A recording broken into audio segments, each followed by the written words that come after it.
Selama ini aku diam direndahkan suami dan mertua. Kemudian kupermalukan mereka saat peresmian bisnisku setelah 7 tahun kurintis diam-diam. Halo Bunda, semoga Bunda semuanya dalam keadaan sehat dan bahagia ya. Sebelum masuk ke ceritanya, jangan lupa nyalakan subtitle dan absen terlebih dahulu ya. Bunda-bunda semua dari daerah mana saja?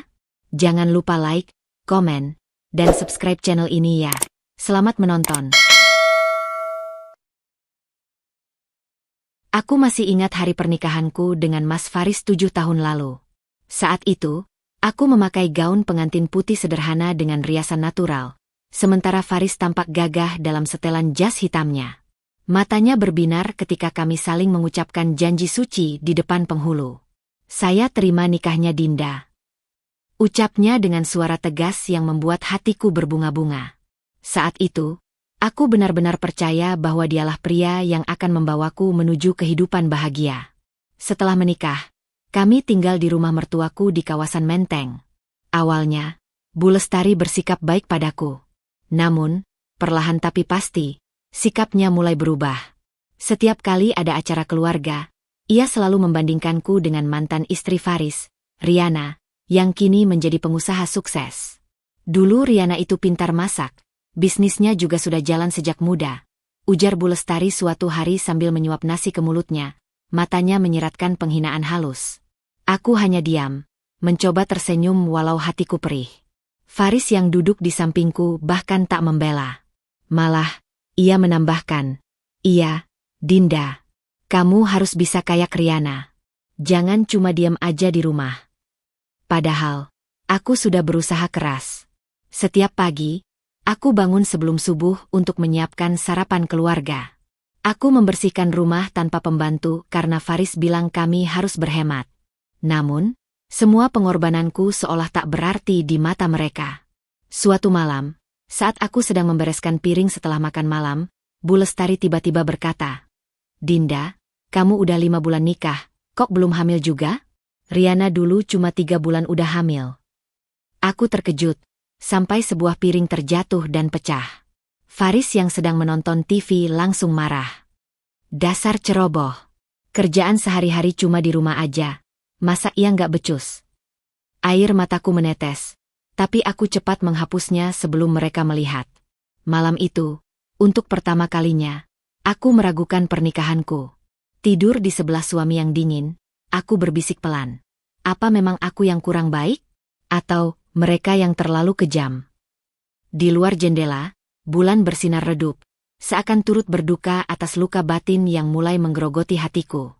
Saat itulah, tanpa kusadari, benih kebencian dan tekad untuk berubah mulai tumbuh dalam diriku. Hari-hariku mulai terasa seperti siklus yang tak berujung. Pagi dimulai dengan desahan kesal Bu Lestari jika sarapan yang kubuat terlalu asin atau terlalu hambar. Meski lidahku sudah berusaha menakar bumbu sebaik mungkin. Siangnya, aku akan menerima pesan singkat dari Faris yang isinya selalu permintaan atau perintah. "Jemput baju di laundry jam 4 tepat. Ibu mau martabak manis, beliin," atau yang paling sering, "Malam ada teman kantor dateng, masak yang banyak dan enak." Suatu sore, setelah 3 kali mencoba melamar kerja sebagai staf administrasi di berbagai perusahaan, pekerjaan yang kuyakini bisa kulakukan dengan baik, aku akhirnya mendapat kabar baik. Sebuah perusahaan retail mau menerimaku sebagai asisten marketing dengan gaji cukup lumayan. Jantungku berdegup kencang saat membaca email penerimaan itu. Aku langsung menelepon Faris, berharap bisa membagi kebahagiaan ini. "Mas, aku diterima kerja," kataku bersemangat, jari-jariku gemetar memegang ponsel.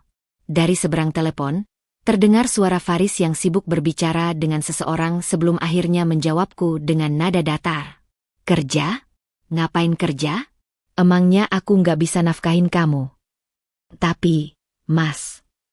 Lagi pula, sambungnya dengan suara lebih keras, seolah ingin memastikan aku mendengar setiap katanya dengan jelas. "Kamu tuh nggak punya skill apa-apa. Percuma kerja nanti cuma bikin malu aja. Mending urus rumah aja yang bener." Telepon diredupkan sebelum aku sempat membela diri. Aku berdiri terpaku di tengah kamar. Email penerimaan kerja masih terbuka di laptop, seolah menertawakanku. Perlahan, ku bawa tangan ke dada, mencoba menenangkan jantung yang tiba-tiba terasa sakit. Malamnya, saat aku memberanikan diri membicarakan lagi soal pekerjaan itu di meja makan, Bu Lestari malah menyeringai. Dinda, kamu ini istri. Tugas istri tuh di rumah. Faris kan sudah cukup sebagai kepala keluarga. Jangan sok-sokan mau kerja. Nanti tetangga pada ngira keluarga kita nggak mampu. Faris mengangguk setuju sambil menyantap makan malam yang kumasak dengan susah payah. Iya bener kata ibu. Lagian kamu tuh nggak bisa apa-apa. Kerja di retail? Nanti cuma jadi pelayan toko doang. Mending aku kasih uang saku tiap minggu. Jadi kamu nggak usah ngurusin hal-hal yang nggak penting. Aku menggigit bibir sampai nyaris berdarah. Kata-kata mereka seperti palu godam yang menghujam tepat di ulu hatiku. Tidak bisa apa-apa. Bikin malu. Nggak penting. Kalimat-kalimat itu bergema di kepalaku sepanjang malam, bahkan mengikutiku dalam mimpi buruk. Esok harinya, dengan mata sembab, kubuka laptop dan membalas email perusahaan itu. Saya mohon maaf, tapi saya harus menolak tawaran ini. Setiap ketikan terasa seperti menusuk-nusuk jari sendiri. Di sudut lain rumah, Bu Lestari tertawa riang sedang menerima telepon dari salah seorang temannya, sementara Faris bersiul riang mandi pagi. Mereka tak tahu, dan mungkin tak peduli, bahwa pagi ini, secercah harapan dalam diriku baru saja padam. Tapi justru di saat itulah, untuk pertama kalinya, sebuah pikiran membara muncul. Kalau mereka menganggapku tidak bisa apa-apa, aku akan buktikan bahwa mereka salah. Aku menyimpan formulir lamaran kerja yang gagal itu di laci rahasia. Bukan sebagai kenangan pahit, melainkan sebagai pengingat. Suatu hari nanti, aku akan berdiri tanpa perlu meminta izin siapapun. Panas terik bulan Juli menyengat kulit ketika aku berjalan terhuyung-huyung keluar dari apotek. Tangan menggenggam erat kantong plastik berisi obat penurun panas dan sebotol larutan elektrolit. Kepalaku berdenyut-denyut. Tubuhku menggigil meski matahari siang itu membakar aspal jalanan. Flu yang kualami sejak 3 hari lalu berubah menjadi demam tinggi. Tapi pagi tadi Bu Lestari tetap memaksaku pergi ke pasar karena tukang sayur langganannya tidak mengantar hari ini. Kaki ini nyaris tak kuasa menapak ketika akhirnya sampai di depan rumah. Kuperhatikan sepatu kulit Faris yang mengilap tergeletak di teras. Tandanya ia sudah pulang lebih awal. Sedikit harapan muncul. Mungkin kali ini ia akan menunjukkan setitik kepedulian. Dengan susah payah kubuka pintu, dan seketika aroma gorengan yang kuat menyergap hidung. Ah, akhirnya pulang juga. Sergah Bu Lestari dari meja makan tanpa menoleh. Tangannya asyik menyuapkan lumpia ke mulut. Cepat ganti baju terus siapkan makan siang. Faris kan sudah lapar. Faris sendiri sedang asyik bermain ponsel di sofa. Kaki terangkat di atas meja kopi. Baru ketika aku tersandung di ambang pintu, ia akhirnya mengalihkan pandangan. Duh, mukanya pucat kayak hantu, komentarnya sambil mengerutkan kening. Untuk sesaat, kukira ia akan bertanya bagaimana keadaanku. Tapi yang keluar dari mulutnya justru, jangan-jangan nularin aku nanti. Kamu mandi dulu sana, terus masak yang banyak ya. Rudi dan teman-temannya mau main ke sini. Tubuhku bergetar, bukan lagi karena demam, melainkan ledakan amarah yang tiba-tiba menyala di dada. Mas, aku demam tinggi. Suaraku parau. Ya minum obatlah, potong Bu Lestari dengan mata berputar. Dulu aku muda juga sering sakit, tetap masak untuk keluarga. Dasar generasi sekarang cengeng semua. Faris tertawa kecil. Iya, dikit-dikit ngeluh. Emangnya aku nggak pernah sakit? Saat itulah sesuatu dalam diriku patah. Bukan perlahan, tapi seperti kaca yang dihantam palu, hancur seketika. Aku menatap wajah suamiku, lelaki yang dulu bersumpah akan melindungiku, kini berubah menjadi orang asing yang dingin. Tanpa sepatah kata pun, aku berbalik dan menyeret tubuh ke kamar. Pintu kututup pelan, lalu tubuh ini roboh di lantai. Air mata yang selama ini kutahan akhirnya meledak seperti banjir bandang. Tangisku terseduh-seduh, wajah terkubur di bantal basah, tapi suaranya sengaja kuredam. Aku tak mau memberi mereka kepuasan mendengar diriku terjatuh. Di balik pintu, suara Bu Lestari masih terdengar. Dia makin lama makin malas aja. Faris, kamu harus lebih tegas. Dan Faris menjawab, biarin, nanti juga keluar kalau udah lapar. Mata yang bengkak ini tertuju pada foto pernikahan di atas meja rias. Wajah bahagia kami yang dipajang dalam bingkai perak kini terasa seperti lelucon pahit. Perlahan kuambil bingkai itu, jemariku menelusuri kaca dingin yang memisahkanku dari memori kebahagiaan palsu itu. Ini bukan pernikahan. Ini penjara.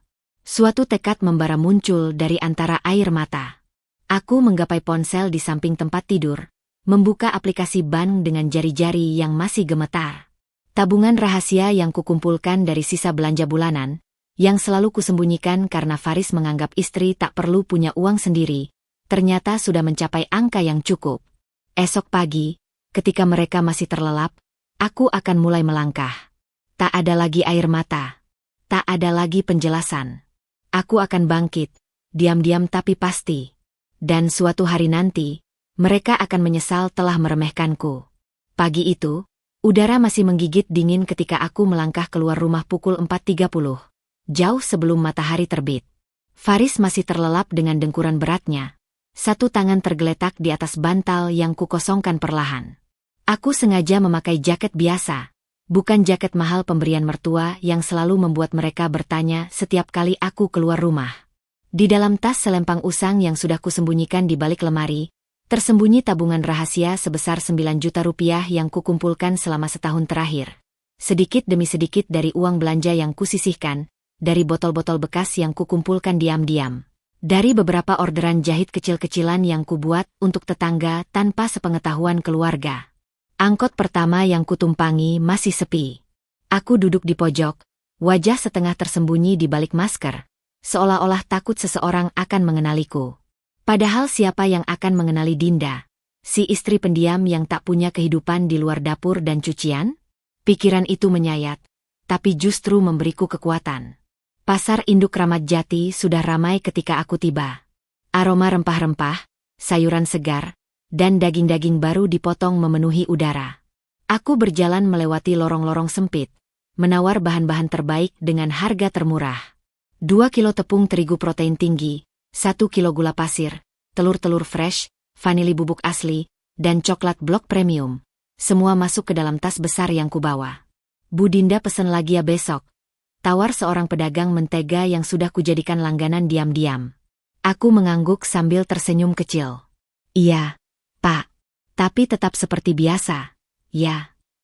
Jangan khawatir, balasnya dengan senyum penuh pengertian. Saya tahu kok, usaha sampingan kan? Nggak usah bilang-bilang. Perjalanan pulang terasa lebih berat dengan tas-tas penuh bahan kue. Aku harus turun 2 stop sebelum rumah sebenarnya. Berjalan kaki 10 menit sambil memastikan tidak ada tetangga yang melihat. Jam sudah menunjukkan pukul 6.45 ketika aku akhirnya sampai di dapur kecil di belakang rumah. Tepat sebelum Bu Lestari biasanya bangun untuk salat subuh. Dengan gerakan cepat yang sudah kupelajari selama berbulan-bulan mengamati jadwal keluarga, aku menyembunyikan semua bahan di balik panel kayu palsu yang kubuat di bawah wastafel. Tempat persembunyian yang tidak akan terpikirkan oleh Faris yang tidak pernah sekalipun mencuci piring sendiri. Hari pertama uji coba berlangsung saat Faris dan Bu Lestari pergi ke acara keluarga besar. Tanganku gemetar ketika mencampur adonan. Takut mereka akan pulang lebih awal dan menemukanku. Tapi ketika aroma brownies coklat mulai memenuhi dapur, sesuatu dalam diriku bergelora. Bau manis yang menggoda ini adalah bau kebebasan, bau masa depan. Brownies pertama gagal total, terlalu keras di bagian pinggir. Batch kedua terlalu manis. Tapi batch ketiga sempurna. Teksturnya lembut, rasanya pas, coklatnya terasa premium. Aku memotong kecil-kecil, membungkusnya dengan kertas minyak sederhana, lalu memberikannya kepada beberapa tetangga dekat dengan alasan, cuma iseng bikin. Enak banget, Deh. Kamu jual nggak? Tanya Teh Rani, tetangga sebelah yang suaminya punya warung kopi. Detak jantungku berdegup kencang. Bisa saja. Tapi aku cuma bisa bikin sedikit-sedikit. Gimana kalau aku pesan 2 loyang setiap Sabtu? Untuk jualan di warung suamiku. Malam itu, di bawah selimut sementara Faris tidur pulas setelah minum-minum dengan teman kantornya, aku menghitung keuntungan pertamaku. 2 loyang brownies dengan modal 35.000, dijual 75.000. Untung 40.000. Jumlah yang kecil, Tapi bagiku ini adalah awal segalanya. Aku memejamkan mata, membayangkan bagaimana nanti akan kubelikan mixer sendiri, akan kusewa dapur kecil, akan kumiliki toko online. Mimpi-mimpi itu membuatku tersenyum dalam gelap.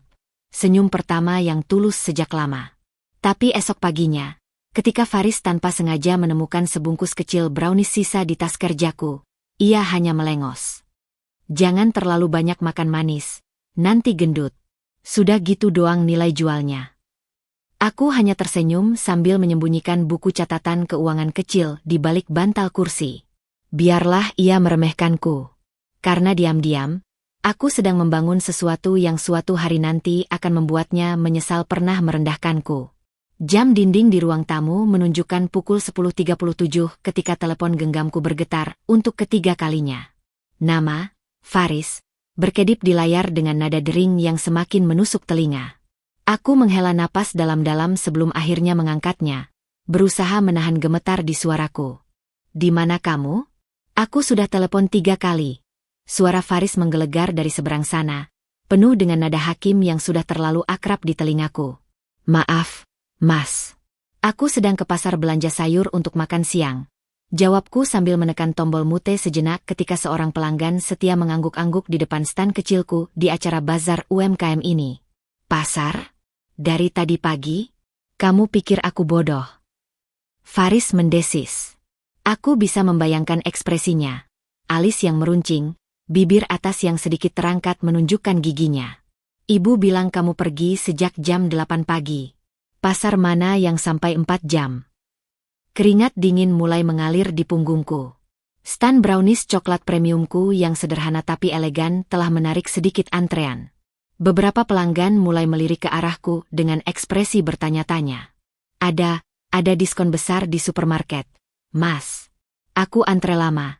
Kataku sambil tersenyum minta maaf kepada pelanggan yang menunggu. Diskon? Hemat berapa sih sampai segitunya? Dasar perempuan pelit. Hardiknya sebelum akhirnya menghela napas panjang. Pulang sekarang. Teman-teman kantorku mau makan siang di rumah. Ibu sudah capek masak sendirian. Telepon diputus sebelum aku sempat menjawab. Tangan ini gemetar ketika meletakkan ponsel kembali ke saku. 5 bulan sudah aku membangun usaha brownies ini diam-diam. Dari hanya 2 loyang setiap Sabtu, kini berkembang menjadi pesanan tetap dari 3 kafe kecil dan penjualan di bazar seperti ini.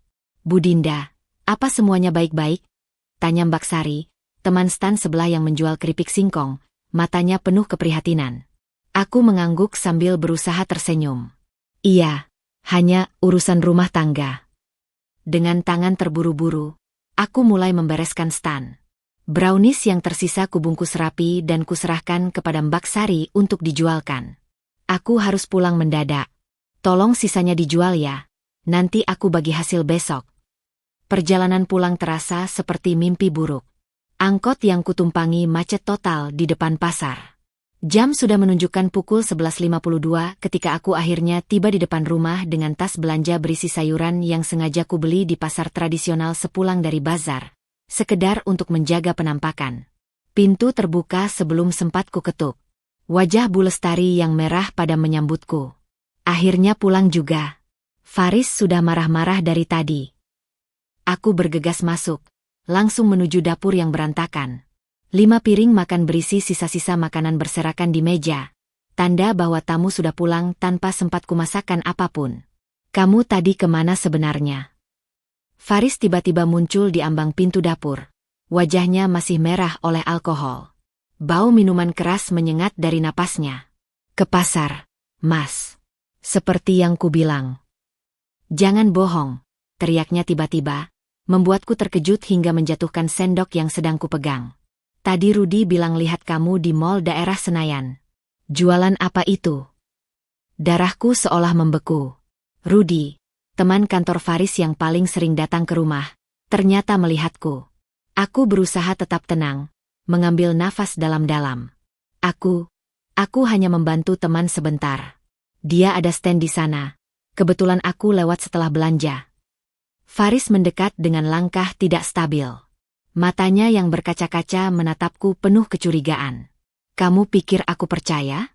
Sudah seminggu ini kamu sering keluar rumah. Ibu bilang kemarin kamu dapat telepon dari nomor tidak dikenal.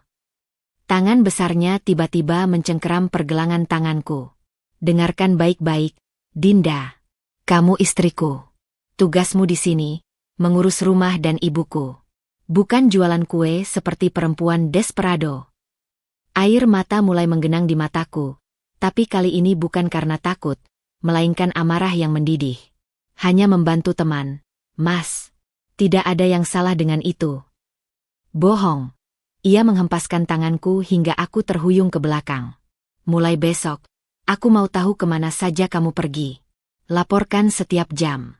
Dan handphone MU akan aku cek setiap hari. Malam itu, setelah membersihkan sisa-sisa pesta minuman mereka, aku terkunci di kamar mandi selama 20 menit, menangis dalam diam sementara air shower menghanyutkan air mataku. Tapi di antara isak tangis, sebuah tekad semakin membara. Aku mengeluarkan ponsel kedua yang kubeli 3 bulan lalu, sebuah model murah tanpa merek yang kusembunyikan di balik kotak pembalut wanita. Dengan jari-jari yang masih basah, kubuka aplikasi pesanan online. Sebuah notifikasi muncul. Pesanan dikonfirmasi. 50 box brownies premium untuk acara ulang tahun PT Surya Kencana. Deadline, 3 hari. Nominal 3,5 juta rupiah terpampang di sana. Cukup untuk membayar deposit sebuah dapur kecil di daerah Kalibata yang sudah kujadwalkan akan kukunjungi besok, dengan alasan, periksa ke dokter kandungan, seperti yang akan kukatakan pada Faris. Air mataku sudah kering ketika akhirnya keluar dari kamar mandi. Faris sudah tertidur pulas di tempat tidur, mendengkur dengan suara keras. Aku berdiri di depan cermin, memandangi perempuan yang selama ini mereka remehkan. Tidak lama lagi, bisikku pada bayangan sendiri di cermin. Tidak lama lagi aku akan bebas. Hujan deras menghantam atap seng kontrakan kecilku di daerah Kalibata ketika aku menandatangani kontrak sewa dapur produksi. Tangan ini gemetar bukan karena dingin, melainkan karena campuran adrenalin dan ketakutan. 3 bulan sudah sejak insiden di bazar UMKM. 3 bulan di mana aku harus berpura-pura patuh sementara diam-diam usahaku berkembang pesat. Kontrak 1 tahun ya, Bu Dinda, kata Pak Budi, pemilik tempat itu sambil menyerahkan kunci. Kamu beruntung dapat harga segini. Tempat ini memang kecil, tapi ventilasi bagus dan ada izin usaha makanan. Aku mengangguk, menahan gelegak bahagia di dada. 25 juta rupiah dari tabungan rahasiaku kini berpindah untuk membayar uang muka dan peralatan dasar. Mixer industri bekas tapi masih bagus, oven listrik kapasitas besar, dan rak-rak pendingin second-hand. Semua kudapatkan dari marketplace dengan harga miring. Terima kasih, Pak. Saya akan mulai besok pagi, ujarku sambil menyelipkan kontrak itu di balik lapisan tas kerja palsu yang selalu kubawa setiap kali pergi ke dokter kandungan. Alibi yang kupakai selama sebulan terakhir untuk menutupi persiapan ini. Ponsel utama berdering. Lagi-lagi Faris. Jam sudah menunjukkan pukul 4 sore. Padahal, janji dengan dokter, seharusnya selesai pukul 3. Mas, maaf. Antreannya panjang hari ini. Segera ku jawab sebelum ia sempat marah. Kamu hamil atau sakit kanker sampai seminggu sekali ke dokter? Hardiknya. Aku bisa mendengar suara Bu Lestari di latar belakang yang menambahkan. Dulu Riana waktu mau hamil nggak perlu sering-sering ke dokter gitu. Besok terakhir, Mas. Dokter bilang tinggal kontrol biasa saja setelah ini, kataku sambil menggigit bibir. Kebohongan ini semakin mudah terlontar, seolah-olah aku sudah mengembangkan otot-otot baru untuk berbohong demi bertahan hidup. Hari pertama produksi di dapur baru berlangsung kacau. Aku salah hitung bahan, membuat adonan menjadi 2 kali lebih banyak dari yang direncanakan. Tapi justru kesalahan itu membawaku pada ide baru, membuat varian brownies kopi untuk menyasar pasar kantoran. Ketika malam tiba, tubuhku pegal-pegal, tapi hatiku penuh dengan kepuasan yang belum pernah kurasakan sebelumnya. 50 box brownies coklat premium sudah rapi terbungkus dengan stiker logo Dinda S Premium Brownies yang kudesain sendiri. Sebuah nama samaran yang kupilih karena tidak akan mencurigakan jika suatu saat Faris tidak sengaja melihatnya. Tapi justru saat aku sedang asyik mengunggah foto produk ke akun Instagram rahasia, ponsel utama berdering lagi. Bukan dari Faris, melainkan dari nomor tak dikenal. Selamat malam, ini dari PT Surya Kencana. Suara perempuan di seberang sana ramah. Kami terima kiriman brownies tadi siang. Enak sekali. Bos, kami mau pesan rutin 100 box setiap minggu untuk meeting divisi. Aku nyaris menjatuhkan ponsel. 100 box. Dengan harga jual 75.000 per box, itu berarti 7,5 juta per minggu. Cukup untuk menutup sewa tempat dan masih ada sisa besar. Tentu saja. Dengan senang hati, jawabku, berusaha menahan getar di suara. Ketika aku pulang ke rumah pukul 9 malam, dengan alasan, konsultasi dokter lebih lama, Faris sedang asyik menonton pertandingan sepak bola. Kamu bau keringat, komentarnya tanpa menoleh. Dokter, apa yang bikin pasiennya berkeringat begitu? Antreannya panjang, Mas. Aku harus berdiri lama, jawabku sambil bergegas ke kamar mandi. Di balik pintu kamar mandi, air mataku mengalir deras. Tapi kali ini bukan air mata kepahitan. Ini adalah air mata kemenangan kecil. Aku mengeluarkan ponsel kedua dan melihat notifikasi transferan 3,5 juta dari PT Surya Kencana sudah masuk. Tabungan rahasiaku kini mencapai angka yang cukup untuk membayar 2 bulan sewa dapur di muka. Ketika aku keluar dari kamar mandi, Faris sudah tertidur di sofa dengan botol bir kosong di sampingnya. Aku berdiri memandanginya sejenak. Lelaki yang selama ini merendahkanku, yang mengira aku tak punya kemampuan apa-apa. Dia tidak tahu bahwa di sebuah dapur kecil di Kalibata, perempuan yang diremehkannya selama ini sedang membangun kerajaan kecilnya sendiri. Dan ketika waktunya tiba, aku akan berdiri setara, bahkan lebih tinggi, darinya. Pagi itu, udara di dapur terasa lebih pengap dari biasanya. Aku berdiri di depan kompor, tangan kiri mengaduk sayur sop sementara tangan kanan memegang erat ponsel kedua yang tersembunyi di balik celemek. Pesan dari supplier coklat Belgia baru saja masuk, konfirmasi pengiriman bahan premium untuk pesanan 200 box brownies dari sebuah kafe ternama di Kemang. Senyum kecil mengembang di bibirku sebelum cepat-cepat kusembunyikan ketika langkah berat Bu Lestari terdengar mendekat. Dari tadi ngapain di sini melamun? Faris mau berangkat kerja. Sarapannya mana? Suaranya menggelegar di telingaku sambil tangannya yang berbisa-bisa meraih sendok dari genggamanku. Aduh, sayurnya keasinan lagi. Dasar tidak ada yang bisa. Bibir bawahku tergigit. Padahal aku belum menambahkan garam sama sekali. Tapi seperti biasa, aku hanya menunduk, mengambil piring dan mulai menyendokkan nasi. Maaf, Bu. Nanti saya buatkan lagi. Sudah, tidak usah. Faris sudah terlambat. Ia menyambar piring dariku, sengaja membuat kuah sop tumpah sedikit di lengan bajuku. Cairan panas itu membuat kulit memerah, tapi aku lebih baik diam. Sudah 7 tahun aku belajar. Reaksi apapun hanya akan memperpanjang caci makinya. Tapi hari ini, Bu Lestari seperti punya misi khusus. Matanya yang tajam tiba-tiba menatap tas kerjaku yang terbuka sedikit di kursi makan. Itu apa? Tangannya yang keriput sudah lebih dulu meraih selembar kertas truk ban yang tidak sengaja terselip. Dadaku sesak. Itu adalah bukti transfer dari PT Surya Kencana yang kupakai untuk mengajukan pinjaman modal kecil di bank. Struk belanja, Bu. Jawabku sambil berusaha mengambilnya, tapi ia sudah membacanya dengan mata sipitnya. Transfer 5 juta? Dari mana kamu dapat uang segini? Suaranya meninggi, menarik perhatian Faris yang sedang mengikat dasi di depan cermin. Aku menarik napas dalam-dalam. Teman lama meminjamkan. Untuk beli blender baru yang kemarin rusak. Faris mendekat dengan alis berkerut. Pinjam uang tanpa bilang aku? Kamu mau berhutang sekarang? Tangannya meraih kertas itu. PT Surya Kencana? Temanmu kerja di sana? Ya, dia sekretaris di sana, kataku, lidah terasa kaku. Keringat dingin mulai mengalir di punggung. Bu Lestari tiba-tiba mengendus-endus udara. Kamu bau apa, Dinda? Bau kue. Matanya menyipit curiga. Kemarin tetangga bilang lihat kamu keluar bawa kardus besar. Jangan-jangan. Jantungku berdebar kencang. Tapi sebelum sempat kuberi jawaban, bel rumah berbunyi. Seorang kurir berdiri di depan pintu dengan paket sedang. Bu Dinda? Pesanan coklat couverture dan vanilla bean, ujarnya dengan suara lantang. Wajahku memucat. Faris dan Bu Lestari memandangku dengan tatapan yang sama-sama berubah dari bingung menjadi kemarahan yang meledak. Jadi selama ini kamu diam-diam jualan kue? Raung Faris, wajahnya merah padam. Aku melarangmu kerja, kamu malah berkhianat. Bu Lestari sudah merobek bungkus paket itu.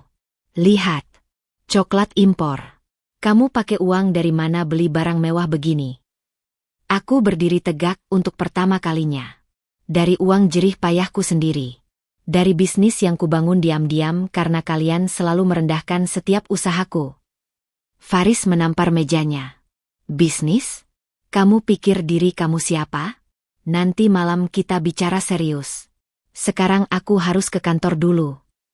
Ketika mereka pergi, Faris ke kantor dengan wajah masih merah, Bu Lestari ke pengajian dengan cibiran terakhir. Nanti malam kamu akan dapat pelajaran. Aku berdiri di tengah dapur yang sunyi. Tanganku menggapai ponsel kedua di balik celemek. Dengan jari yang masih sedikit gemetar, kubuka aplikasi perbankan. Saldo, 28 juta. Cukup untuk membayar 2 bulan sewa dapur di muka dan deposit mixer kedua. Malam ini mungkin akan menjadi malam terburuk dalam pernikahanku. Tapi juga mungkin menjadi awal dari kebebasanku. Aku menarik napas dalam-dalam, menatap cermin di dinding. Perempuan di balik cermin itu sudah tidak lagi menangis. Matanya berapi-api, penuh tekad. Malam itu, langit di luar jendela gelap gulita, dihiasi rintik hujan yang mulai turun sejak maghrib. Aku duduk di tepi tempat tidur, jari-jariku memilin ujung selimut dengan gugup. Jam dinding menunjukkan pukul 10.37. Faris belum pulang, padahal biasanya ia sudah tiba pukul 8 malam setelah pertemuan bisnis. Tapi malam ini berbeda. Malam ini, setelah insiden struk ban dan kiriman bahan baku tadi pagi, ada sesuatu yang mengganjal di udara, seperti petir sebelum badai. Ponsel utama bergetar di sampingku. Sebuah pesan masuk dari nomor tak dikenal. Faris di Hotel Grand Melia kamar 412 dengan sekretaris barunya. Bawa bukti, jangan bilang dari aku. Dadaiku sesak. Jari-jariku gemetar membuka galeri ponsel kedua. Perangkat yang selama ini kupakai untuk menjalankan bisnis brownies. Dengan beberapa ketukan, aku mengakses aplikasi pelacak lokasi yang diam-diam kusematkan di mobil Faris seminggu lalu. Setelah kecurigaan pertamaku muncul. Titik merah berkedip di layar. Tepat di lokasi hotel mewah itu. Air mata panas menggenang di kelopak mata. Tapi kutahan. Tidak sekarang. Tidak untuk dia. Dengan gerakan cepat, kuambil tas kecil berisi kamera saku, powerbank, dan ponsel kedua. Jaket kulit yang jarang kupakai kukenakan. Jaket pemberian Faris di ulang tahun pernikahan ketiga yang selama ini teronggok di lemari karena terlalu mewah untuk sehari-hari, menurut Bu Lestari. Taksi online yang kupanggil tiba dalam 10 menit. Pengemudinya, seorang bapak setengah baya, melirikku lewat kaca spion. Malam-malam ke hotel. Bu? Ada acara. Meeting dadakan, jawabku singkat sambil menatap jalanan basah yang dilintasi kendaraan. Grand Melia berdiri megah dengan lampu-lampu kristalnya. Aku berjalan dengan langkah pasti melewati lobi, seolah-olah memang memiliki urusan di sana. Petugas keamanan hanya melirik sebentar sebelum kembali ke layar komputernya. Lift membawaku ke lantai 4 dengan sunyi. Detak jantung begitu kencang. Sampai-sampai kupikir akan meledak dari dada. Di depan kamar 412, aku berdiri selama 3 menit yang terasa seperti 3 abad, mendengarkan suara tertawa dan gemerincing gelas dari dalam. Lalu, dengan napas dalam-dalam, kubuka aplikasi perekam suara di ponsel dan mengetuk pintu. Room service, kataku dengan suara serak. Pintu terbuka. Faris berdiri di sana hanya dengan handuk di pinggang. Rambutnya masih basah. Wajahnya yang semula tersenyum langsung berubah pucat ketika melihatku. Dedinda. Aku menyorongkan kamera melewati bahunya, mengambil foto sekilas sosok perempuan muda yang sedang berbaring di tempat tidur, hanya mengenakan kaos dalam Faris yang kubelikan bulan lalu. Riana, suaraku nyaris tak terdengar. Perempuan itu ternyata mantan istrinya yang selalu dibanggakan Bu Lestari. Faris mencoba menutup pintu, tapi kakiku sudah lebih dulu menghalang. Kamu ngapain di sini? Ini kamar meeting bisnis. Meeting bisnis dengan celana dalam tergeletak di lantai. Hardiku sambil menggeser tubuh untuk mengambil lebih banyak foto. Riana berteriak, berusaha menutupi diri dengan sprei. Faris menampar ponsel dari tanganku. Kamu gila. Ini urusanku. Kamu cuma istri, tahu tempatmu. Tapi yang ia tampar adalah ponsel utama. Perangkat yang sengaja kubiarkan ia lihat.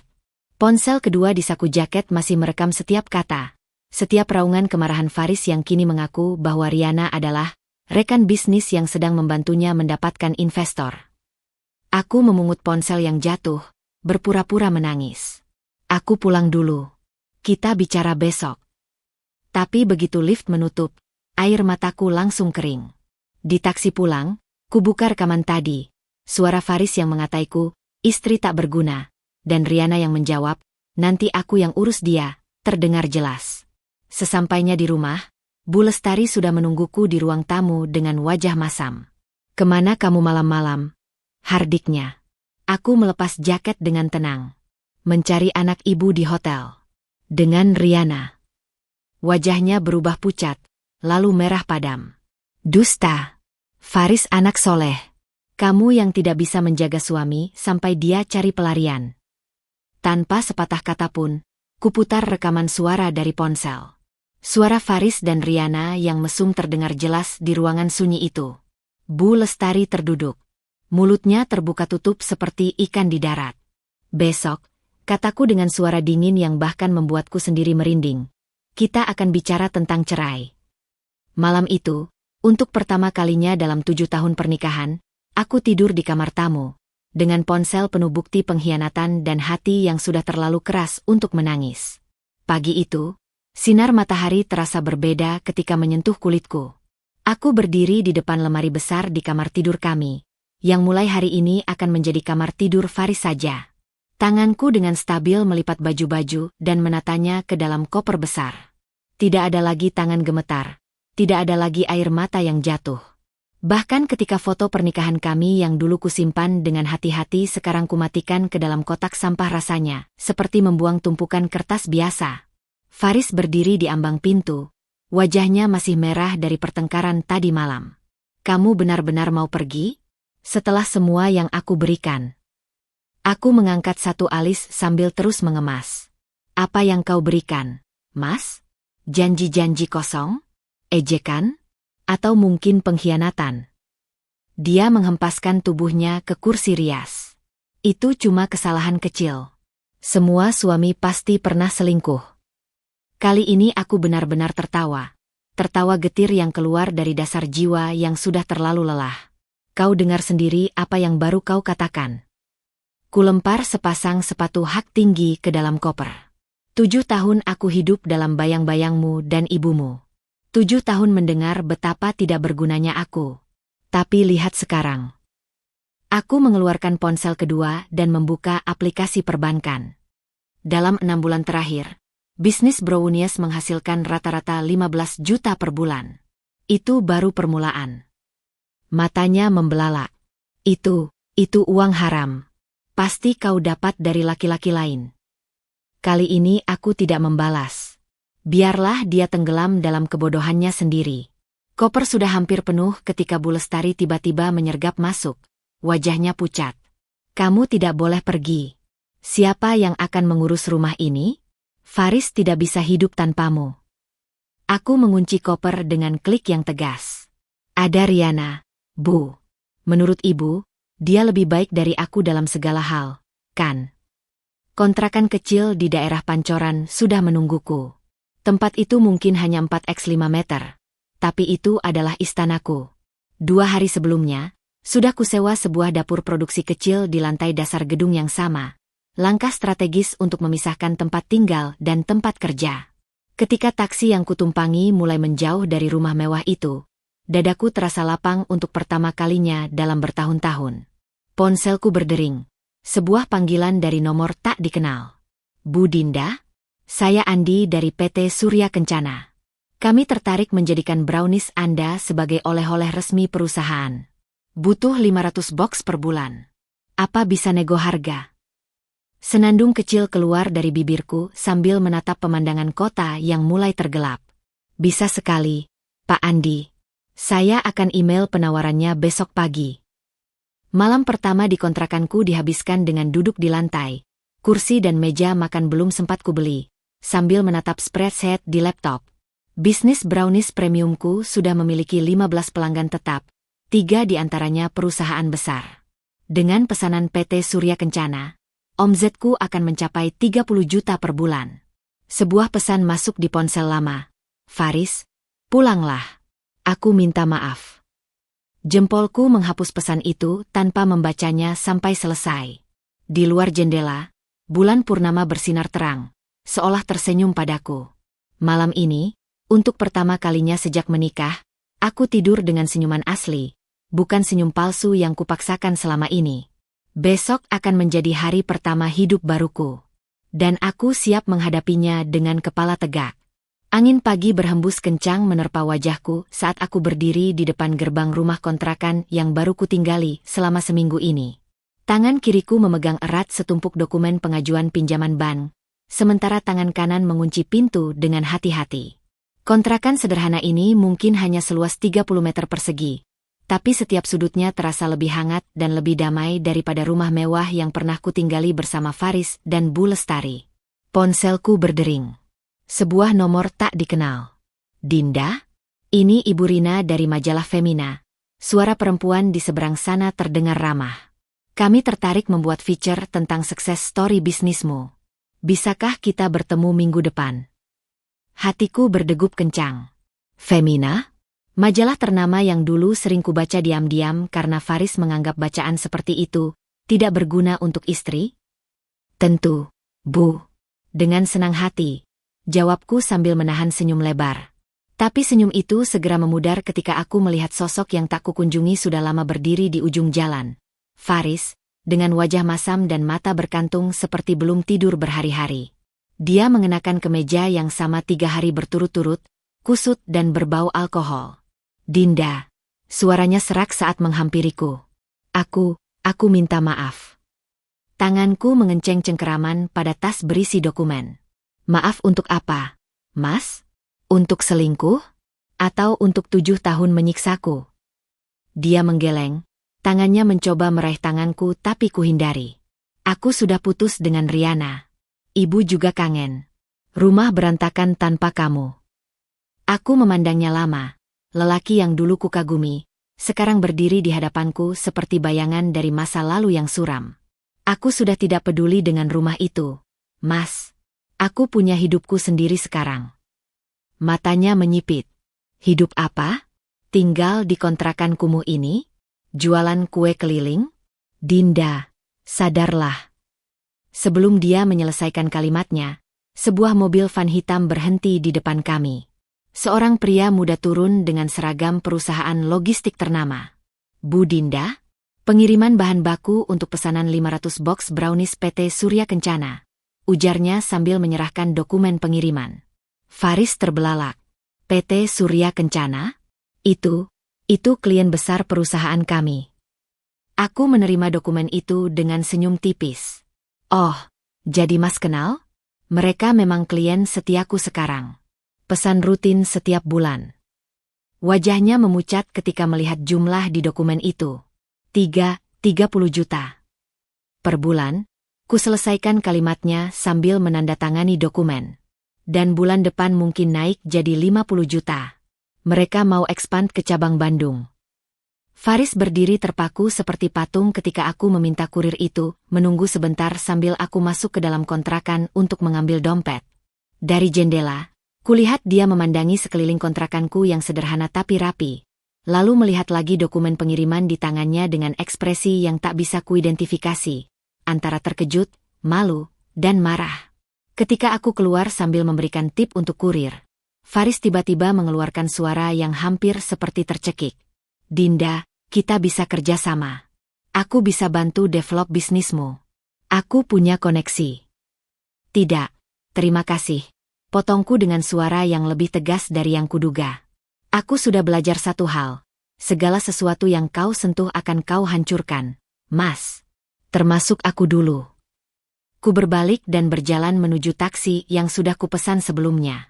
Faris masih berdiri di tempat ketika taksi itu membawaku pergi, menuju bank tempat aku akan mengajukan pinjaman untuk memperluas dapur produksi. Di dalam taksi, ponselku berdering lagi. Kali ini dari Bu Lestari. Kuangkat dengan jari yang stabil. Dinda, Faris bilang kamu dapat order besar. Suaranya terdengar berbeda, lebih lunak, hampir merendah. Ya, Bu. Dan masih banyak lagi yang akan datang. Jawabku sambil menatap jalanan yang mulai ramai. Kamu mau pulang kan? Ibu masakin favoritmu. Maaf Bu, saya ada meeting dengan bank, potongku halus. Dan tidak, saya tidak akan kembali ke rumah itu. Saya sudah menyewa apartemen kecil mulai bulan depan. Selamat tinggal. Ketika ku menutup telepon, rasanya seperti menutup sebuah bab panjang dalam hidupku. Di kejauhan, gedung-gedung tinggi Jakarta berdiri megah, dan untuk pertama kalinya, aku merasa mungkin suatu hari nanti, bisnis kecilku ini akan memiliki tempat di antara mereka. Hujan turun deras ketika aku berdiri di depan gedung perkantoran berlantai 20 di kawasan Sudirman, menatap nama perusahaanku terpampang megah di papan petunjuk. De Brown Delict, lantai 3. 1 tahun sudah berlalu sejak aku meninggalkan Faris, dan dalam waktu itu, bisnis brownies kecil-kecilan yang awalnya kujalankan dari dapur kontrakan, kini telah menjelma menjadi usaha catering dessert dengan 15 karyawan tetap dan omset bulanan yang membuatku sendiri terkadang sulit percaya. Aku menyesap kopi hangat di tangan sambil memandangi dokumen di hadapanku. Tawaran kerjasama dari jaringan hotel bintang 5 untuk menyuplai dessert mereka di seluruh cabang. Nilai kontraknya cukup untuk membeli sebuah rumah kecil di pinggiran Jakarta. Bu Dinda, semua sudah siap untuk meeting dengan investor jam 11. Ujar Maya, asistenku yang setia, sambil menyerahkan setumpuk proposal yang baru saja dicetak. Terima kasih, Maya. Tolong pastikan sampel brownies varian baru sudah sampai di ruang meeting. Jawabku sambil mengecek jam tangan. Masih ada waktu 30 menit untuk mempersiapkan presentasi terakhir. Ketika lift terbuka di lantai 3, seluruh stafku sudah berdiri rapi di balik meja resepsionis yang kini dihiasi logo perusahaanku. Sebuah ilustrasi brownies dengan mahkota kecil di atasnya, simbol dari perjuanganku yang kini mulai membuahkan hasil. Selamat pagi, Bu Dinda. Serentak mereka menyambut. Pagi, semuanya. Balasku sambil tersenyum. Ruangan kantor yang luas dengan dinding kaca ini adalah kebanggaanku. Setiap sudutnya bercerita tentang perjalanan panjang. Foto pertama stan kecil di bazar UMKM, kliping koran pertama yang memberitakan usahaku, hingga piagam penghargaan dari pemerintah kota sebagai wirausaha perempuan inspiratif. Namun, di tengah kesibukan mempersiapkan meeting penting ini, ponsel lamaku, yang masih kusimpan untuk berjaga-jaga, bergetar dengan pesan dari nomor yang sudah tidak asing lagi. Faris. Dinda, aku tahu kita punya masa lalu buruk. Tapi bisakah kita bertemu? Aku ada sesuatu yang penting. Jemariku mengetuk-ngetuk meja kayu sebelum akhirnya kusimpan ponsel itu tanpa membalas. Faris sudah mencoba menghubungiku beberapa kali dalam setahun terakhir. Setiap kali bisnisku mencapai pencapaian baru, setiap kali namaku muncul di media. Sepertinya, dia tidak bisa menerima kenyataan bahwa perempuan yang dulu diremehkannya kini sukses tanpa sedikit pun bantuannya. Meeting dengan investor berjalan lancar. Mereka terkesan dengan presentasiku dan langsung menyetujui kerjasama dengan nilai yang lebih tinggi dari perkiraanku. Ketika aku keluar dari ruang meeting, Maya bergegas menghampiri dengan wajah berseri. Bu, ada tamu di ruang tunggu. Katanya kenal lama dengan ibu. Alisku berkerut. Ketika aku mengintip melalui celah pintu, jantungku berhenti berdetak sesaat. Faris duduk di sana, mengenakan jas yang kukenal sebagai jas favoritnya, yang dulu selalu kupakaikan untuk acara-acara penting. Tapi sekarang jas itu terlihat lusuh dan tidak lagi sesuai dengan posturnya yang semakin kurus. Dia menatap sekeliling ruangan dengan mata tak percaya. Mungkin terkejut melihat betapa profesionalnya kantorku.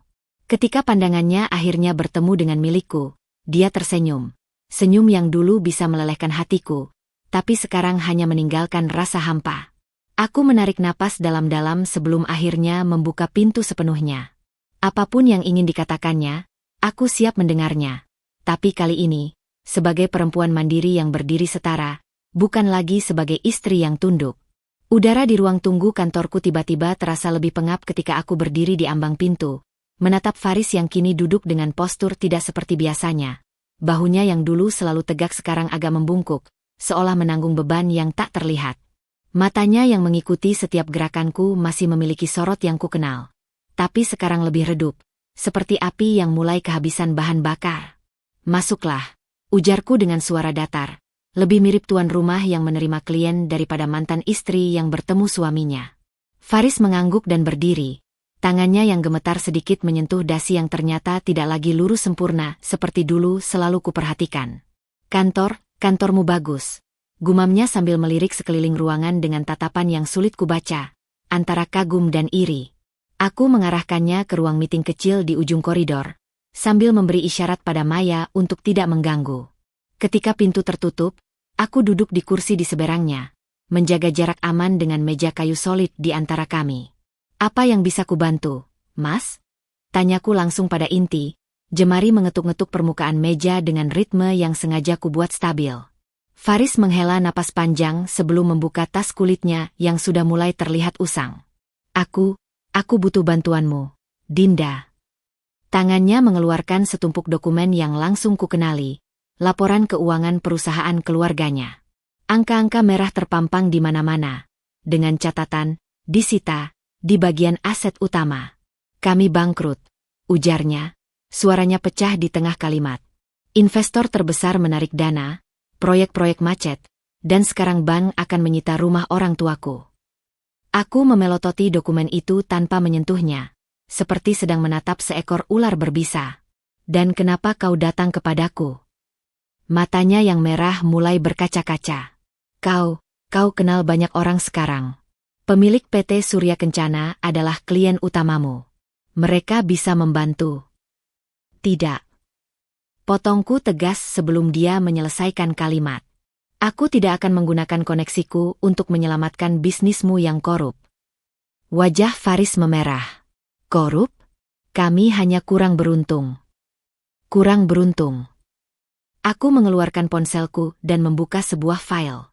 "Menurut investigasi temanku di majalah bisnis, perusahaanmu selama ini memalsukan laporan keuangan, menilep dana investor, dan, yang paling parah, menggaji karyawan kecil dengan upah di bawah UMR." Kulempar ponsel ke hadapannya. "Itu bukan kurang beruntung, Mas. Itu keserakahan." Faris terdiam lama, matanya menatap dokumen di tangannya yang gemetar. Ketika dia akhirnya berbicara lagi, suaranya hampir seperti bisikan. Ibu sakit sekarang. Dokter bilang stres berat. Dia minta maaf padamu." Dadaku sesak sebentar, tapi kemudian kuingat semua hinaan, semua air mata yang pernah kutumpahkan karena perempuan itu. "Aku menerima permintaan maafnya," jawabku dingin. "Tapi itu tidak mengubah apapun." Dia mengangkat wajah dengan mata penuh harap. Kalau kau mau membantu, aku bersedia." "Bekerja untukku?" Selesaikan kalimatnya dengan alis terangkat. "Menjadi apa?" "Office boy." Wajahnya berubah pucat lalu merah padam. "Kau sudah berubah, Dinda. Kau dulu." "Ya, aku berubah," sergahku, berdiri sehingga aku sekarang melihatnya dari atas. "Aku berubah dari perempuan lemah yang kau kira bisa kau perlakukan semena-mena menjadi seseorang yang sekarang bahkan bisa membelimu dan seluruh keluargamu jika aku mau. Tapi tahu kenapa aku tidak akan melakukannya?" Aku berjalan mendekati jendela, memandang kota Jakarta di bawah sana. "Karena penderitaan yang kalian alami sekarang adalah pelajaran yang pantas untuk kesombongan dan kejahatan yang selama ini kalian lakukan." Ketika aku berbalik, Faris sudah berdiri dengan wajah yang kulihat pertama kali dalam pernikahan kami, wajah pecundang sejati. "Keluar dari kantorku, Mas. Dan jangan kembali lagi." Ketika pintu tertutup di belakangnya, aku berdiri lama di depan jendela, merasakan sesuatu yang aneh, bukan kebahagiaan atas penderitaannya, bukan juga kesedihan, melainkan sebuah penutup, sebuah bab yang akhirnya benar-benar berakhir. Ponselku berdering. Pesan dari bank, pinjaman ekspansi bisnisku disetujui. Senyum kecil mengembang di bibirku sambil kuarahkan pandangan ke langit biru di luar. Hari ini, karma bekerja dengan sempurna. Dan hidupku, akhirnya benar-benar milikku sendiri. Matahari pagi menyinari ruang kerjaku dengan cahaya keemasan ketika aku menandatangani undangan terakhir. Kertas ivori tebal dengan huruf timbul berwarna emas itu berkilau di bawah sinar matahari. Terasa berat dan mahal di tanganku. Sangat berbeda dengan undangan pernikahanku dulu yang sederhana dan murah. Sudah selesai semuanya, Bu? Maya bertanya sambil mengumpulkan undangan-undangan yang sudah ditandatangani. Aku mengangguk sambil menatap desain undangan itu sekali lagi. Logo perusahaanku yang sekarang. Sebuah mahkota coklat dengan pita bertuliskan, De Brown Delict Group, terpampang megah di bagian atas. Di bawahnya, tulisan berbunyi. Undangan peresmian kantor pusat De Brown Delict Group. Jalan Sudirman Kaf. 21, Jakarta Selatan. Sabtu, 15 November 2023. Pukul 10 WIB. Maya melirik daftar undangan yang kubuat. Semua nama penting sudah ada di sini, Bu. Tapi jarinya menunjuk dua nama terakhir di daftar. Faris dan Bu Lestari? Benar ini. Senandung kecil keluar dari bibirku. Oh, sangat benar. Wajah Maya berkerut. Tapi setelah semua yang mereka lakukan. Justru karena semua yang mereka lakukan, jawabku sambil berdiri dan berjalan ke jendela panoramik di lantai 15 kantor sementaraku ini. Dari sini, aku bisa melihat gedung perkantoran megah yang sedang dalam tahap akhir pembangunan. Kantor pusat baruku yang akan diresmikan 2 minggu lagi. Aku masih ingat dengan jelas malam 10 tahun lalu, ketika Faris menertawakan ideku membuka usaha brownies. Mimpi apa lagi itu? Kue coklat mau jadi bisnis. Ejeknya sambil menenggak bir. Kini, perusahaan browniesku bernilai puluhan miliar. Kirimkan undangannya hari ini juga. Pintaku pada Maya. Pastikan kurir menyerahkan langsung ke tangan mereka. Maya mengangguk ragu sebelum akhirnya pergi meninggalkanku sendiri dengan pemandangan kota Jakarta yang sibuk di bawah. 3 hari kemudian, ponselku berdering dengan nomor yang sudah tidak asing lagi. Dinda, suara Faris di seberang sana terdengar serak. Kami terima undanganmu. Bagus, jawabku singkat sambil memainkan pulpen di meja. Dinda, aku. Suaranya tercekat. Gedungmu itu, di Sudirman. Ya, Mas. Lantai dasar sampai 5. Dengan kafe di lantai dasar dan pabrik kecil di belakang.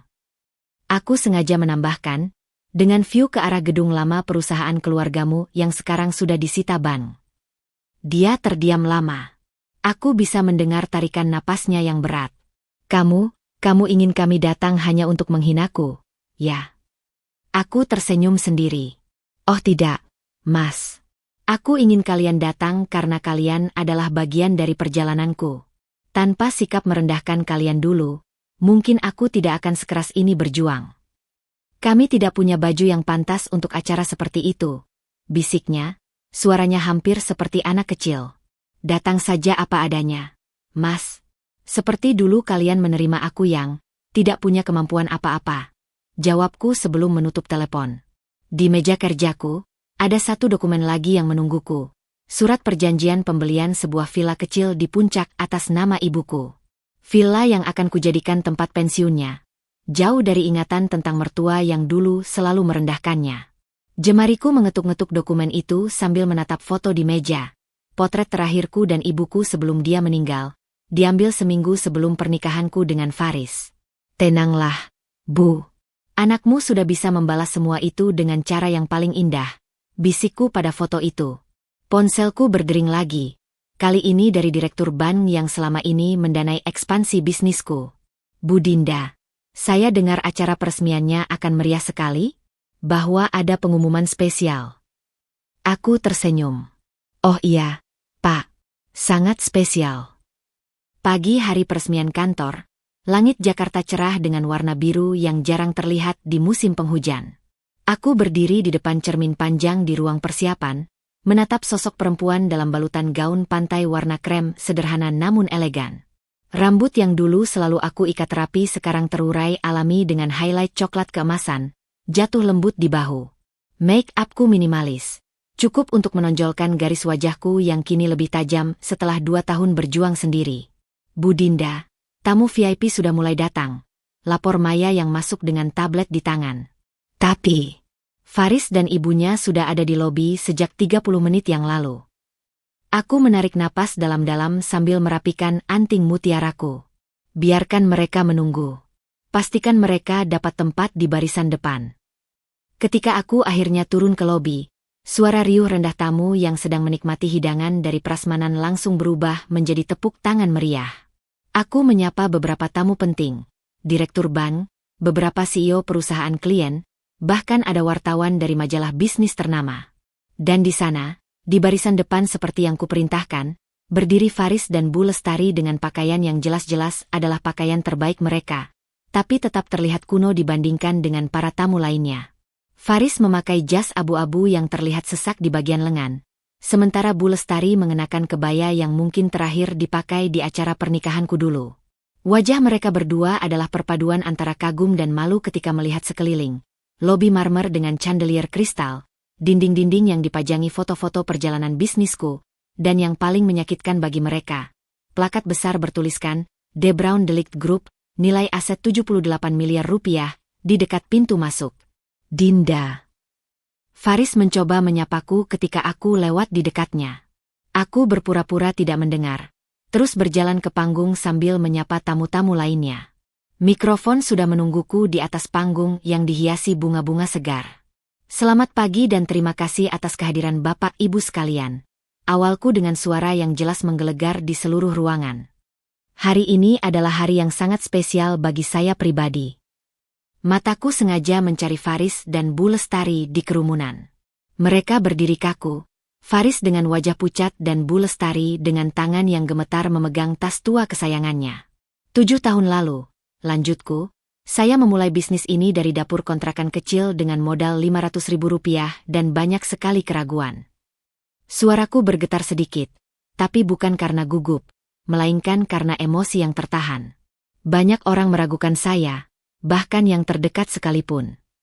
Faris menunduk, sementara Bu Lestari tiba-tiba sibuk memperbaiki kebayanya yang sudah sempurna. Tapi hari ini, aku mengangkat gelas champagne yang diantar oleh pelayan. The Brown Delict Group resmi memiliki 5 cabang di 3 kota, dengan 120 karyawan dan omzet tahunan yang tidak pernah saya bayangkan bisa mencapainya. Tepuk tangan menggema di seluruh ruangan. Beberapa tamu VIP berdiri memberikan standing ovation. Di tengah sorak-sorai itu, aku melihat Faris mencoba tersenyum pura-pura bangga, sementara Bu Lestari menepuk-nepuk pundak anaknya seolah ingin menunjukkan bahwa ini juga keberhasilan mereka. Sebelum saya tutup, suaraku tiba-tiba lebih rendah, lebih intim. Ada satu orang yang sangat ingin saya undang ke panggung. Seorang yang tanpa sadar telah menjadi motivator terbesar dalam perjalanan saya. Ruangan menjadi sunyi. Faris tiba-tiba berdiri lebih tegak. Wajahnya bercampur antara harapan dan ketakutan. Apakah aku akan memanggilnya? Memberinya kesempatan untuk berdiri di sampingku dalam momen kemenanganku? Aku tersenyum. Ibu saya tercinta, yang selalu percaya pada saya meski tidak sempat melihat kesuksesan ini. Layar besar di belakangku tiba-tiba menampilkan foto ibuku yang tersenyum lemah di tempat tidur sakitnya. Suara terisak terdengar di beberapa titik ruangan. Sayangnya, Ibu tidak bisa hadir secara fisik hari ini. Tapi saya yakin beliau melihat dari atas sana. Air mata mengalir di pipiku, tapi aku tidak berusaha menghapusnya. Biarkan semua orang melihat, termasuk Faris dan Bu Lestari, betapa perempuan yang mereka anggap lemah ini bisa menangis tanpa malu di depan umum sambil tetap berdiri tegak. Ketika acara resepsi dimulai, Faris mencoba mendekatiku lagi. Dinda, aku bangga padamu. Bisiknya dengan suara serak. Aku memutar badan untuk menghadapnya sepenuhnya, memastikan banyak orang melihat kita berbicara. Bangga, Mas? Seperti dulu kau bangga pada Riana. Wajahnya memerah. Jangan ungkit masa lalu. Aku sudah berubah. Oh, saya tahu. Jawabku dengan senyum manis. Dulu Mas punya perusahaan. Sekarang tidak. Dulu Mas bisa membeli apa saja. Sekarang jas ini sudah 2 tahun tidak diganti. Aku menatapnya dari ujung kepala sampai kaki.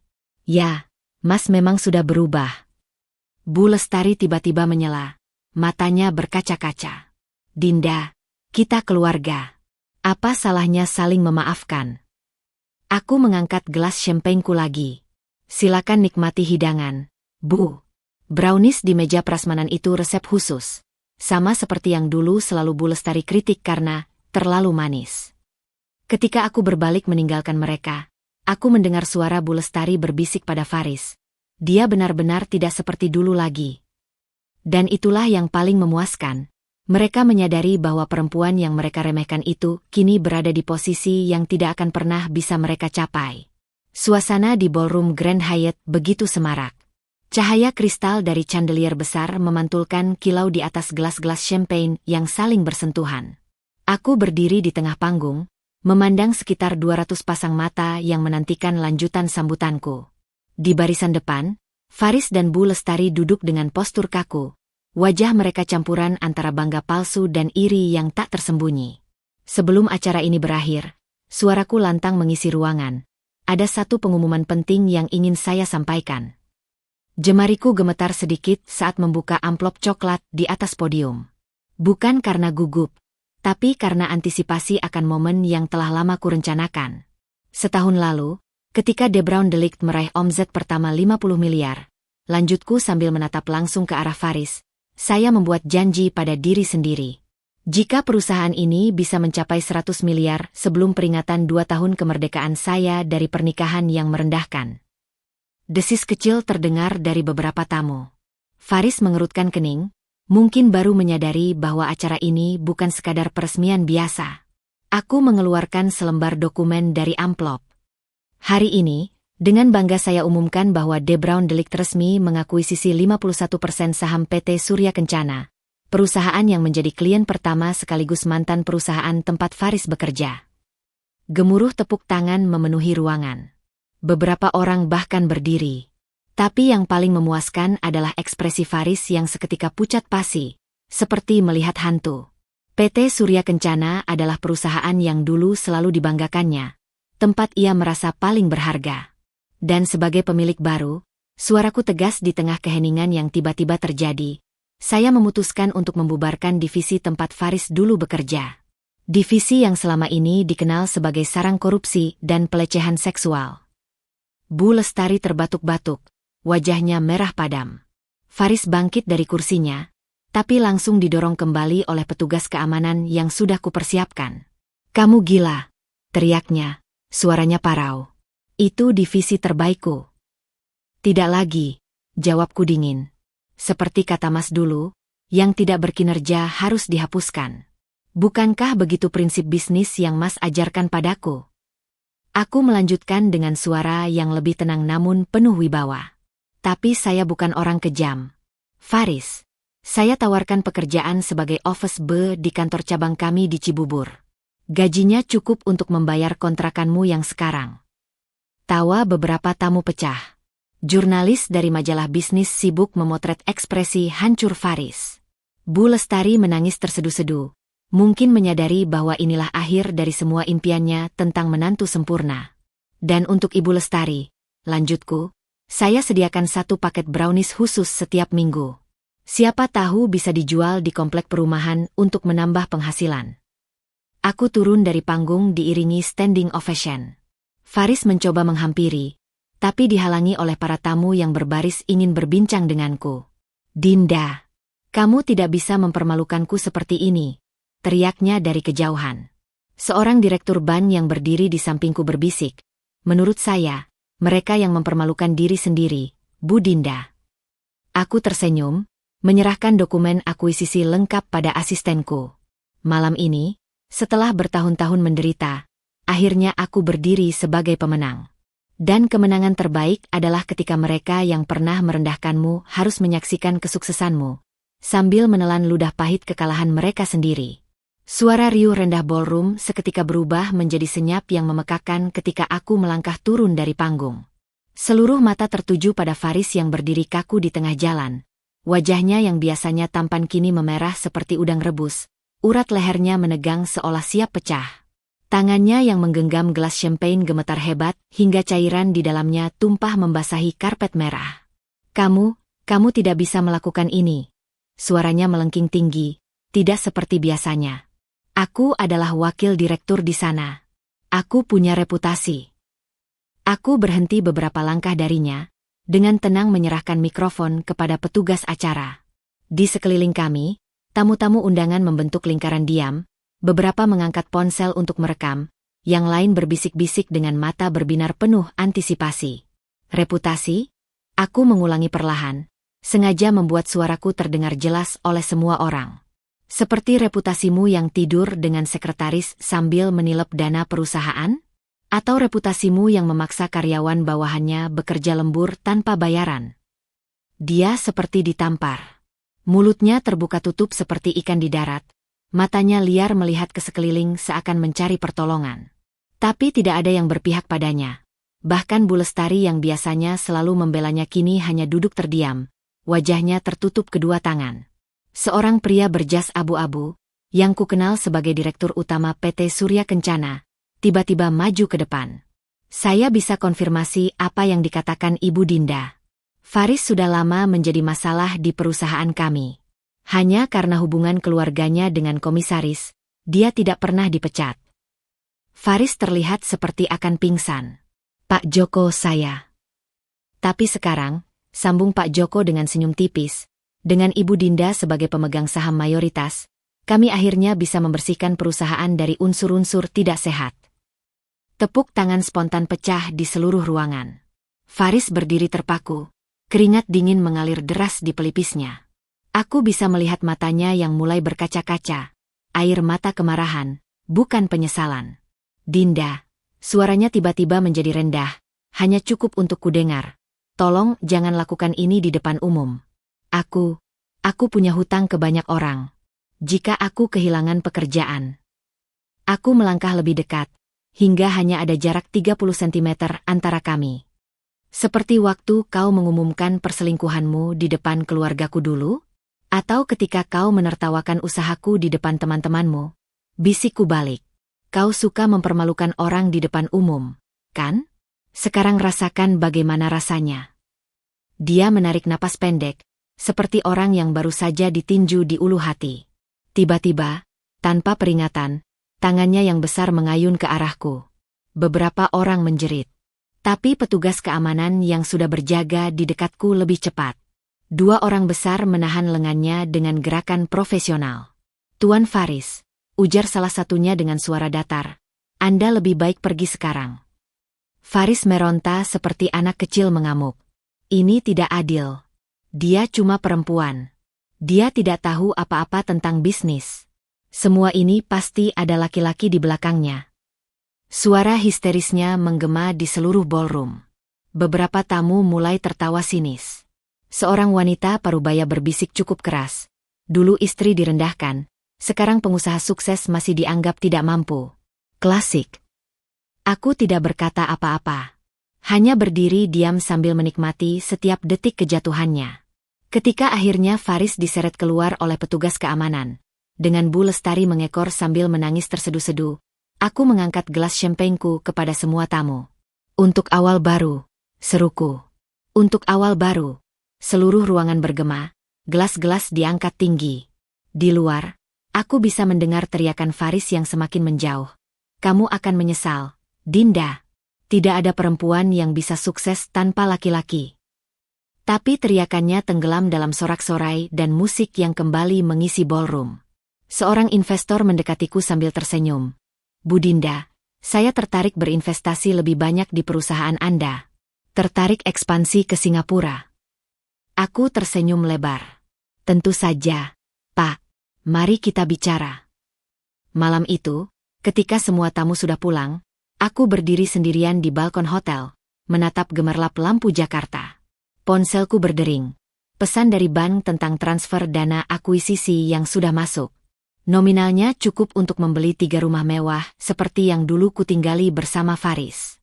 Aku mengirim satu pesan terakhir ke nomor Faris. Tawaran sebagai office boy masih berlaku. Tapi setelah aksimu tadi, gajinya dipotong 20%. Lalu kublokir nomornya. Bab ini benar-benar berakhir. Hujan deras mengguyur kaca jendela mobil mewahku ketika konvoy 3 kendaraan melaju pelan memasuki kompleks perumahan Menteng yang dulu pernah menjadi rumahku. Aku duduk di kursi belakang Mercedes hitam. Jari-jariku mengetuk-ngetuk lengan kursi kulit yang dingin. Di tangan kananku, sebuah amplop coklat tebal berisi dokumen yang sudah lama kunantikan. Kita sampai sebentar lagi, Bu. Sopirku, Pak Joko, berbicara melalui kaca spion. Aku mengangguk, menatap rintik hujan yang membasahi jalanan. 2 tahun. 2 tahun sejak aku terakhir menginjakkan kaki di rumah ini.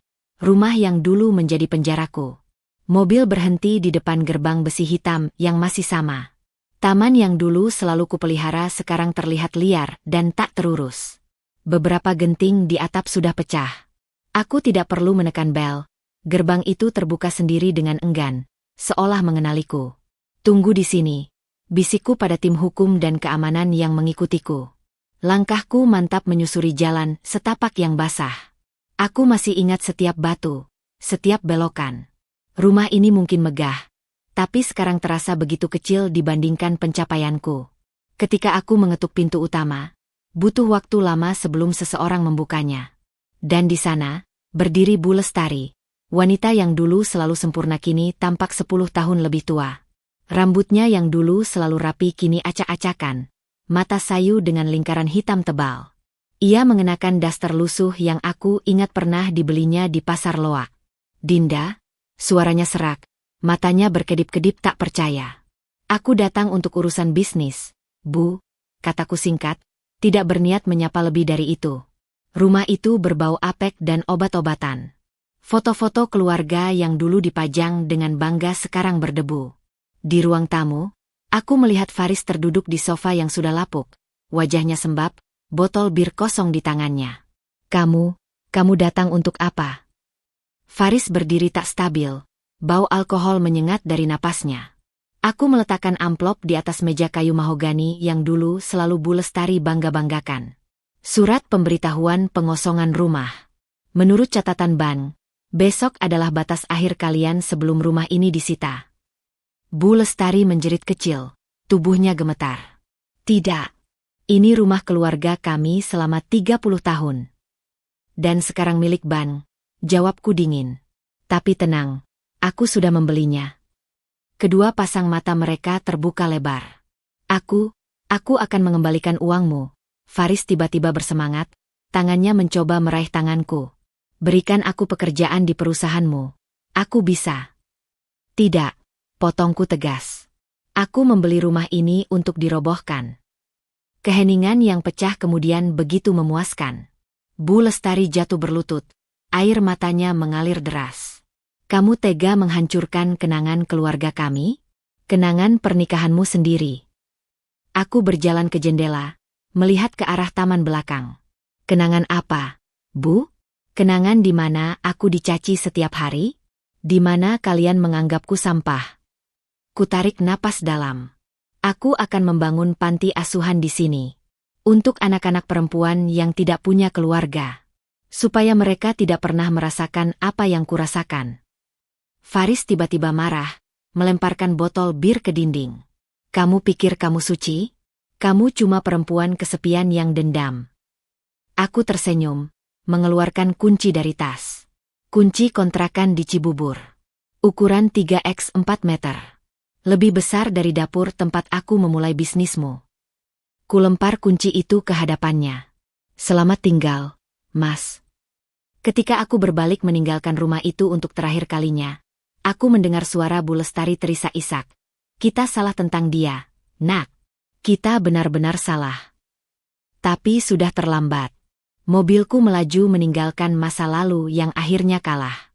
Besok, bulldozer akan datang. Dan luka-lukaku akan ikut terkubur di bawah puing-puing rumah itu. Matahari pagi menyinari ruang kerjaku yang luas di lantai 20 gedung De Brown Delik Tower. Memantulkan cahaya keemasan pada piagam penghargaan, pengusaha wanita inspiratif 2024, yang baru saja kuterima. Di luar jendela panoramik, seluruh Jakarta terhampar di bawahku, gedung-gedung pencakar langit, lalu lintas yang sibuk, dan di kejauhan, sebuah konstruksi besar di bekas lokasi rumah Faris dan Bu Lestari, di mana panti asuhan, Bunda Aisyah, nama ibuku, sedang dalam tahap akhir pembangunan. Ponselku bergetar dengan notifikasi email dari tim arsitek. Laporan progres pembangunan panti asuhan Bunda Aisyah, 95% selesai. Peresmian bisa dilaksanakan minggu depan sesuai jadwal. Jari-jariku menari di atas keyboard untuk membalas email ketika Maya, asisten pribadiku, masuk tanpa mengetuk, sesuatu yang tidak pernah dilakukannya kecuali dalam keadaan penting. Bu Dinda, ada tamu tidak terduga di lobi. Suaranya bergetar aneh. Aku mengangkat alis. Siapa? Bu Lestari. Dia terlihat sangat berbeda. Tubuhku kaku sesaat sebelum akhirnya bangkit dari kursi. 2 tahun. 2 tahun sejak terakhir kali aku melihat mantan mertuaku itu, di rumah usangnya yang kemudian kurobohkan. Suruh dia naik, kataku setelah beberapa detik.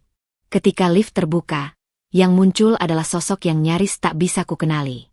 Bu Lestari, perempuan yang dulu selalu tampil sempurna dengan kebaya sutra dan perhiasan emas, kini berdiri dengan baju sederhana, rambut putih yang diikat rapi ke belakang, dan tas kain usang di tangannya. Yang paling mengejutkan, dia datang sendirian, tanpa Faris. Dinda, suaranya parau, tangannya gemetar memegang tas. Aku datang untuk minta maaf. Aku menyilangkan tangan di dada. 15 tahun terlambat, Bu. Dia mengangguk, matanya berkaca-kaca. Aku tahu. Tapi setidaknya biarkan aku mengatakannya. Tangannya membuka tas kain, mengeluarkan album foto usang. Aku menemukan ini saat pindah dari rumah itu. Foto-foto ibumu, foto pernikahanmu yang tidak sempat kau bawa. Jantungku berhenti sebentar ketika melihat foto-foto ibuku yang sudah kukira hilang selamanya. Ada yang memudar, tapi senyum ibuku masih jelas terlihat. Senyum yang dulu selalu memberiku kekuatan.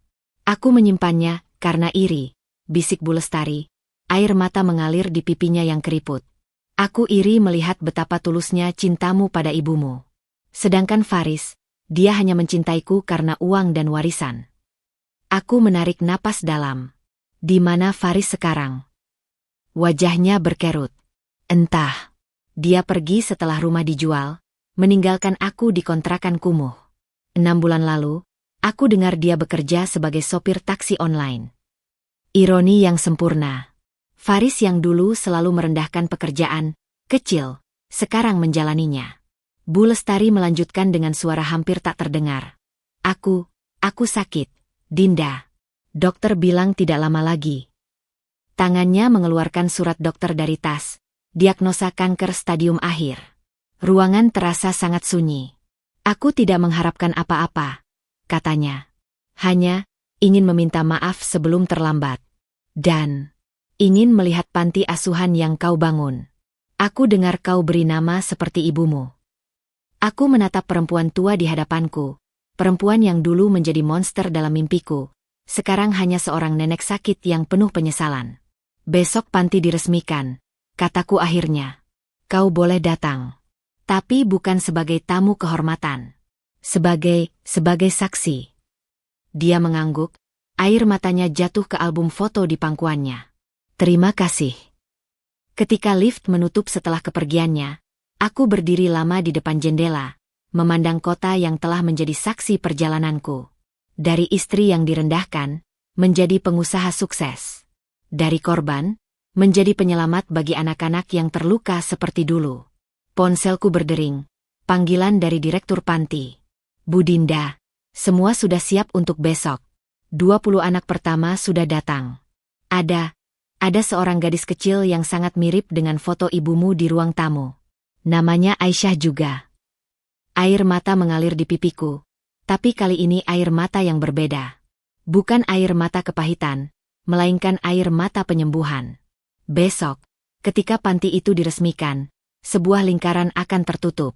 Luka masa kecilku akan menemukan maknanya. Dan ibuku, dimanapun dia berada, pasti tersenyum bangga. Pagi itu, langit Jakarta terlihat begitu biru tanpa awan. Seolah alam semesta sendiri turut merayakan hari spesial ini. Aku berdiri di depan pintu gerbang panti asuhan Bunda Aisyah, menatap bangunan 3 lantai megah yang berdiri di atas tanah bekas rumah penuh luka itu. Taman bermain yang luas di depannya sudah ramai dengan tawa 20 anak perempuan pertama yang akan tinggal di sini. Mereka yang seperti dulu, butuh tempat untuk memulihkan hati dan menemukan kekuatan. Gaun putih sederhana yang kupakai berkibar ditiup angin sepau-sepau ketika aku menyambut tamu-tamu kehormatan, Menteri Pemberdayaan Perempuan, Gubernur DKI, dan beberapa CEO perusahaan yang mendukung proyek ini. Tapi mataku terus mencari satu sosok, Bu Lestari. Dia datang tepat sebelum acara dimulai, dengan kursi roda didorong oleh perawat dari panti jompo tempatku mencarikannya setelah pertemuan di kantor. Wajahnya pucat, tapi matanya berbinar melihat bangunan megah ini. Kau benar-benar merobohkan rumah itu, bisiknya, tangannya yang keriput memegang erat album foto ibuku yang kemarin dia bawa. Aku berlutut di samping kursi rodanya, memastikan hanya dia yang mendengarku. Dan menggantinya dengan tempat di mana anak-anak yang terluka akan menemukan kasih sayang yang tidak pernah kita dapatkan dulu. Air mata mengalir di pipinya yang cekung. Aku tidak pantas berada di sini. Tidak, bisikku. Tapi ibuku akan menginginkannya. Dia selalu percaya pada kekuatan memaafkan. Acara peresmian berjalan hikmat. Ketika aku memotong pita bersama seorang gadis kecil bernama Aisyah, yang wajahnya memang mirip ibuku, seluruh tamu bertepuk tangan. Tapi yang paling mengharukan adalah ketika Bu Lestari dengan gemetar menyerahkan album foto ibuku sebagai sumbangan untuk panti. Untuk mengingatkan kita semua bahwa seorang ibu sejati akan selalu melindungi anaknya, ujarnya dengan suara parau. Sore itu, ketika semua tamu sudah pulang, aku duduk di bangku taman bersama Aisyah kecil. Dia memegang foto ibuku dengan hati-hati. Dia cantik, bisik Aisyah. Seperti Ibu Dinda. Aku mengelus rambutnya yang ikal. Dia akan sangat menyayangimu, sayang. Di kejauhan, Bu Lestari tertidur di kursi rodanya di bawah pohon rindang. Wajahnya untuk pertama kalinya terlihat damai. Seorang perawat memberitahuku bahwa dokter memperkirakan hanya ada waktu beberapa minggu lagi baginya. Ketika matahari mulai terbenam, aku berdiri di tempat yang dulu menjadi ruang tamu rumah itu, sekarang menjadi taman bermain penuh tawa. Di sini, dulu aku dipaksa membersihkan lantai sambil mendengar cacian. Di sini pula, sekarang aku mendengar tawa anak-anak yang bebas bermain. Ponselku bergetar. Sebuah pesan dari tim humas. Bu Dinda, Forbes Asia ingin mewawancarai Anda sebagai salah satu 30 under 30 Asia. Mereka tertarik dengan kisah perjalanan bisnis dan pembangunan panti asuhan ini. Aku tersenyum, memandang sekeliling. Di sudut taman, Aisyah kecil sedang asyik bermain dengan foto ibuku yang dia bawa kemana-mana. Bu Lestari terbangun dari tidurnya. Matanya mencari-cari lalu tersenyum lemah ketika melihatku. Ini bukan akhir. Ini awal yang baru. Awal di mana luka masa laluku akhirnya bermakna.